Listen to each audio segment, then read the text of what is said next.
Hi, everybody. It's been a couple of weeks since I gave you an update on the support that the government are providing you throughout the pandemic, and that's because there's been no major changes. There have been some subtle changes, and I'm going to take you through those now.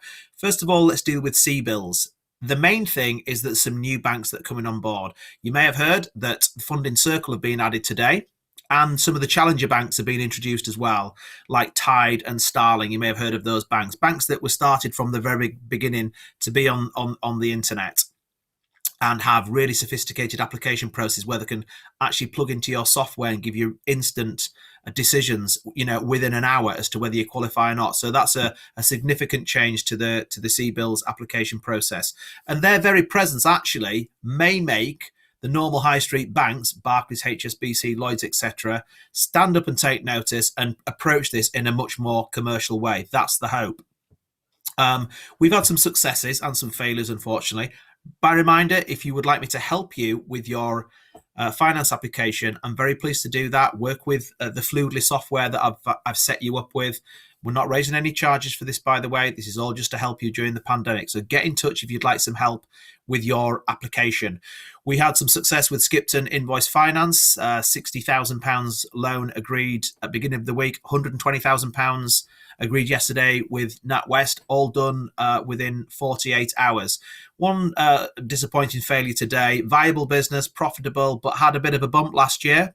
This is an HSBC application, and they had some referrals on direct debits last year. Just a handful of them, but it got knocked back as a result. These new challenger banks, though, that's where we'll be going next.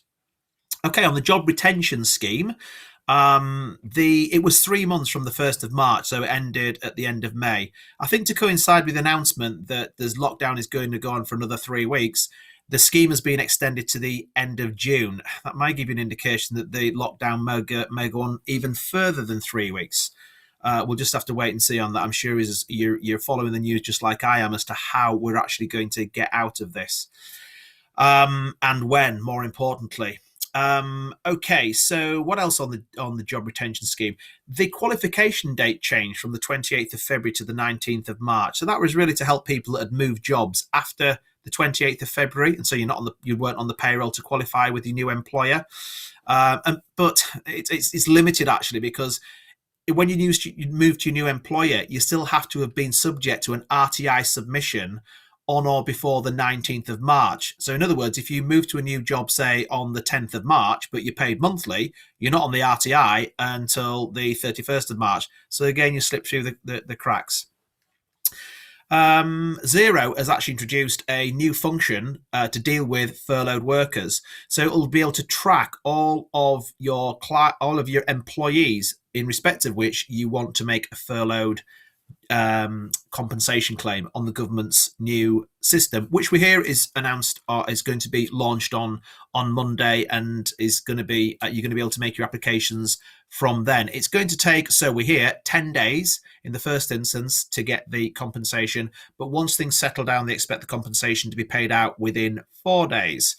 So, and the next bit I'm going to tell you, I haven't heard anything to the contrary to stop you from doing this. So you could, if you have cash flow issues and can't pay your staff out at the end of this month, run your payroll, say from the 20th, and pay your staff out, hopefully by the time the money arrives on the 30th of April. And you could do that rolling forward as well. Get your payroll done on the 25th of the month to pay out 3 or 4 days later to the staff when the compensation comes in. I hasten to add, I haven't heard anything to the contrary to stop you from doing that. Government grants is the last thing I want to talk about. And the reports that I've had back from so many clients as to how random it seems to be that the councils are approaching this and who's getting them. We got ours paid out 2 weeks ago, and we presumed it was because it was alphabetical. But we've spoken to clients that are at the beginning of their A's and B's and C's, and they haven't had theirs out either.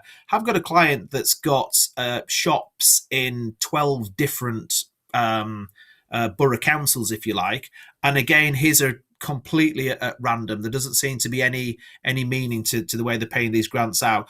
What I understand from an MP that I've spoken to is that there's a lot of pressure on the councils to get these grants out before the end of April, because that is obviously when the next big payroll goes out. and people they've got pressures from suppliers as well for their March supplies. Hope that's been useful to you guys. As always, get in touch with me if I can help you and any of the rules and regulations around the support. And by reminder, again, if you'd like me to help you with the CBILS application, then just get in touch. Okay, guys, hope you're all keeping safe and well. Bye for now.